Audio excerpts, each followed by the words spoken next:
परम पूजनीय सुदर्शन जी की 84वीं जयंती पर भावांजलि एवं इस वृत्त चित्र का निर्माण मृत्युंजय, जिसका निर्माण श्री संगीत वर्मा ने किया है, वे इसके निदेशक रहे हैं। वे मैकेनिकल इंजीनियरिंग में डिप्लोमा करने के बाद इस क्षेत्र में आए। उन्होंने अगरिया, लोहे के लोग, राजा भोज, मुझे तोड़ लेना वनमाली आदि वृत्त चित्रों का निर्माण किया है। मैं श्री संगीत वर्मा जी को अनुभव कथन के लिए मंच पर आमंत्रित करता हूँ।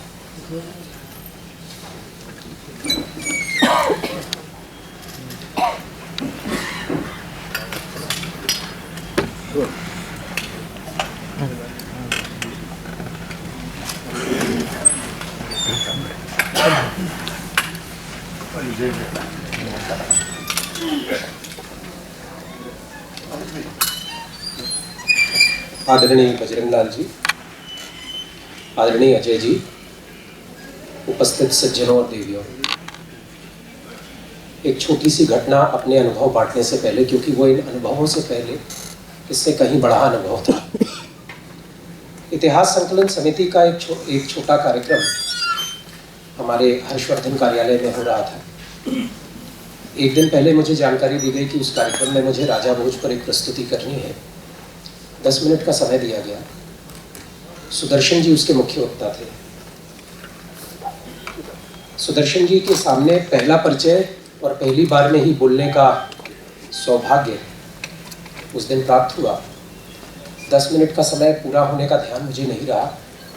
जब ध्यान आया तो 40 मिनट हो चुके थे और इस बीच जो व्यवस्था प्रमुख थे सुदर्शन जी, उनको 4 बार आंख दिखाकर बिठा चुके थे। विषय की ऐसी बारीकी को समझने वाले सुदर्शन जी के जीवन पर मात्र 40 मिनट का वृत्त चित्र बनाना जितनी बड़ी चुनौती था, उससे कहीं ज्यादा बड़ी चुनौती उनके जीवन वृत्त पर बने हुए वृत्त चित्र के बारे में 5 मिनट बोलना है। लेकिन फिर भी एक प्रयास के तहत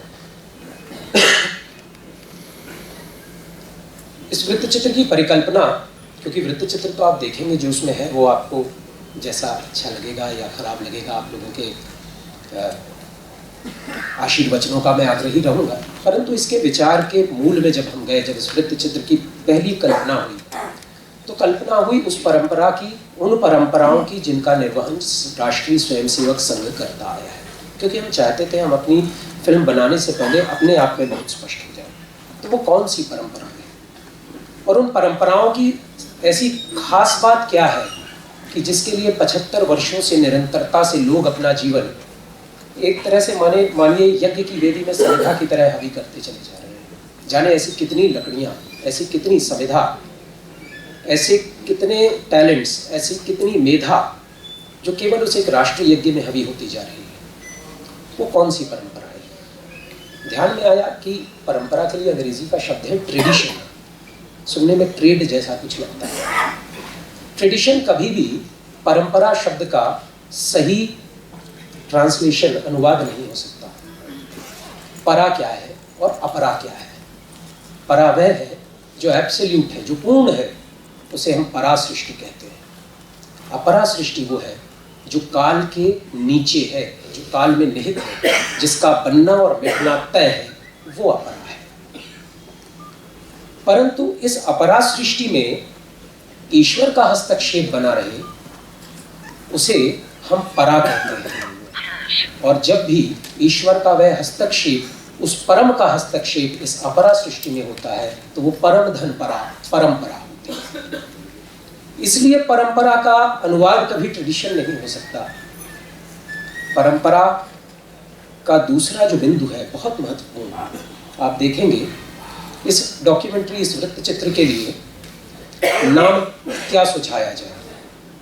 भारत की सारी समग्र चेतना जिस एक बीज से उत्पन्न हुई है, वह है काल से परे जाने की हमारी चेष्टा, काल से परे बने रहने की, देश काल से परे हो जाने की हमारी, अमरत्व की हमारी। हमें कहा गया हम अमृत के पुत्र हैं, हम देवताओं के पुत्र हैं, अमरत्व की ओर हम जाएंगे, अस्तो मा सद्गुरु। तो उस चेतना को ध्यान में रखते हुए, वो चेतना क्या है, अमरता क्या है? अमरता यानी काल से परे, और काल से परे क्या है?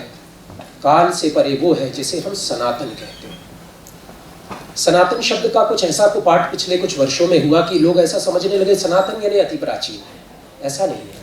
सनातन यानी वह जो अति प्राचीन में भी उतना ही प्रासंगिक और जीवंत था जितना इस नित्य वर्तमान पल में जीवंत है। सनातन वह सत्य है जो काल के हर प्रतिपल में स्पंदित होता है, जो ईश्वरत्व का प्रतिनिधित्व करता है, वह सनातन है।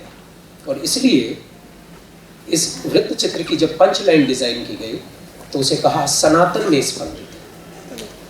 सुदर्शन जी अपने जीवन काल में जीवित रहते ही काल से परे हो गए। वे द्वैत से परे थे, उन्हें अपना पराया नहीं सूझता था।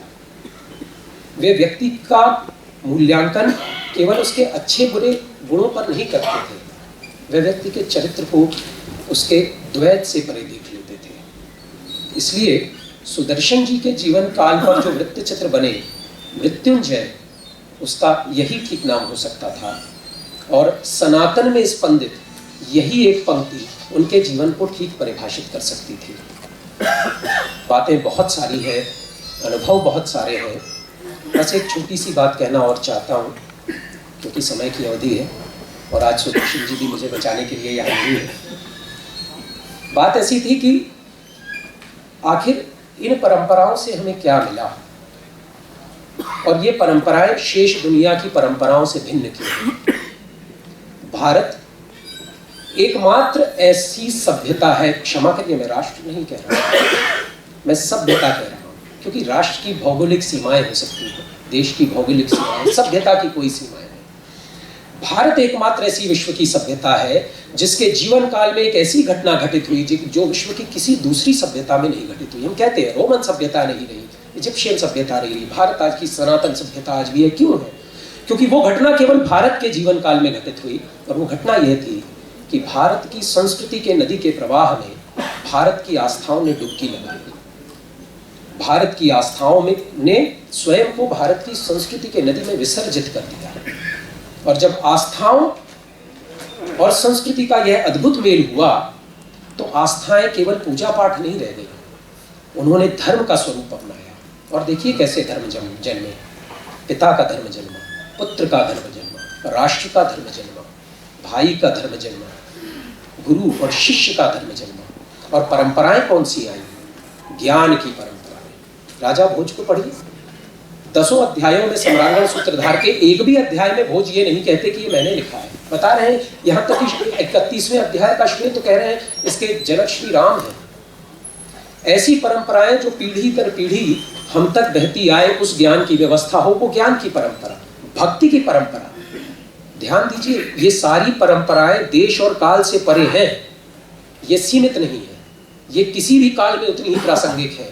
मीरा के भजन किसी भी काल में उतने ही प्रासंगिक है, तुलसी की मानस किसी भी काल में उतनी प्रासंगिक है, कबीर के दोहे किसी भी काल में उतने ही प्रासंगिक है, क्योंकि वो हमारी परंपरा के जने हैं। ज्ञान की परंपरा, गुरु शिष्य की परंपरा है, बलिदान की परंपरा है। तो मेरा यही आग्रह है कि सुदर्शन जी का अपने जीवन में सर्वाधिक जोर, जो मैं इस डॉक्यूमेंट्री की कम समयावधि में नहीं ले पाया, वह था उनकी ज्ञान की परंपरा पर विशेष आग्रह। वो वास्तव में जानते थे कि भारत आज भी स्वतंत्र नहीं है, और वो यह भी हमें हमेशा बताते रहे कि भारत उस दिन स्वतंत्र होगा जिस दिन वो पश्चिम की बनाई हुई रचनाओं से परे स्वयं को कर लेगा, जिस दिन हम पश्चिम की अकादमी रचनाओं को, एकेडमिक सिस्टम्स को ना कह देंगे, जिस दिन हम अपनी रचनाएं खड़े करेंगे, जब शोध के हमारे प्रपत्र होंगे, हमारे फॉर्मेट होंगे, हमारी अपनी रचनाएं होंगी, जब उद्योगों की हमारी अपनी रचनाएं होंगी, जब रोजगार की हमारी अपनी रचनाएं होंगी, ऐसी रचनाएं जो कि पश्चिम की भोगवादी रचनाओं से ठीक विपरीत प्रकृति का एक अंश स्वयं को मानकर रची गई भारतीय परंपराओं में निहित होंगी, जब उन परंपराओं का केवल यशगान नहीं, उन परंपराओं का प्रचार और प्रसार हम अपनी आने वाली पीढ़ियों के लिए कर पाएंगे, वास्तविकता में मुझे लगता है वह समय होगा जब हम सुदर्शन जी को सच्ची श्रद्धांजलि दे सकेंगे।